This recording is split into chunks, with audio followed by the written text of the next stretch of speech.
Before we say goodbye, I want to share a powerful resource with you that believes everyone should have access to health care, the Center for African American Health. 25 years, that is a big celebration. I'm going to first start off with talking to you, Deidre. Why was the Center for African American Health first established 25 years ago? When we were established, we were called the Metro Denver Black Church Initiative, and we were partnering with faith communities to do everything from after school care and education, health, as well as working with families of incarcerated parents. So through the years, we really came in to narrow in on health, and that's because our community suffers from historic health disparities, whether we're looking at maternal and infant mortality, diabetes, heart disease, you name it. We tend to experience excess death across the board. And so our goal really is to help people live as healthy as possible, but we also work to try to help systems improve and do better by our population. Of course, and the work that you do is tremendous here. Now, as the time has gone by, what have you found is that one resource or resources that have really been utilized a lot by the community? One resource that's been consistent and timeless throughout our time in existence has been navigation.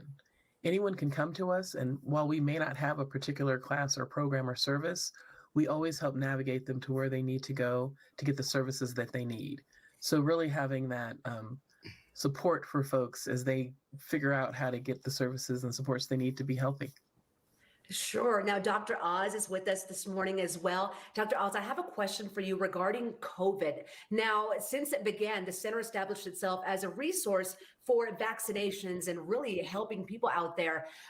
What are you seeing as some health-related trends within the African American community, Doctor?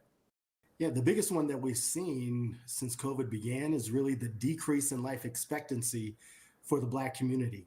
So Black men have lost 3 years of life expectancy in the last year, as well as Black women have lost 2.4 years of life expectancy. That's terrible. And that really relates to some of the social determinants of health that were really brought out that negatively affected our health outcomes. Well, and speaking of COVID, Deidre, back to you. We've seen a spike in those cases. I mean, they have surged like crazy.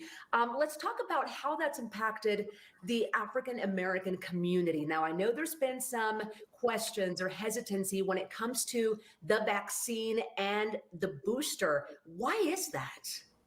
It really has its roots in history.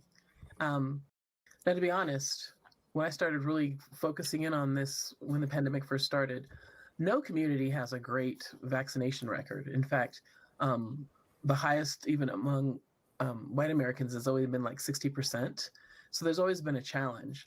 But when it comes to our community vaccinations, there's a long history of distrust of the medical system. And, we've got those examples like Henrietta Lacks, the Tuskegee experiment, and really several foundational experiments throughout history that help build up certain medical practices.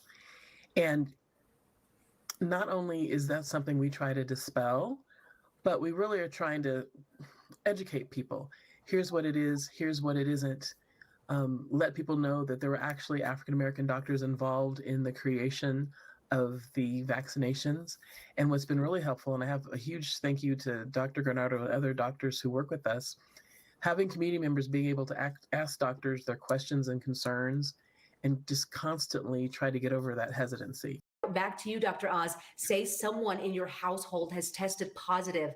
How on earth do you stay healthy living within close quarters? I mean, it's happened even in my house with my kids. Yeah, it's difficult. We want to make sure that those who have tested positive are trying to stay away as much as possible from other family members if they can. When you're in close quarters, that may or may not be able to happen. We'd like for the other people in the house who have not been tested positive to wear certainly a mask when they can. Is it awkward to wear a mask in your own house?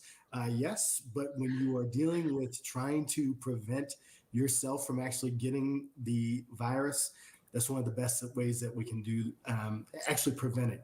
So it's making sure that you're trying to stay away, social distance, making sure that you're wearing a mask, but then also making sure that you've gotten your boosters for your vaccine or your first vaccine, if not. That is really key to making sure that you're doing as much as you can to at least help yourself try not to get infected with this new variant.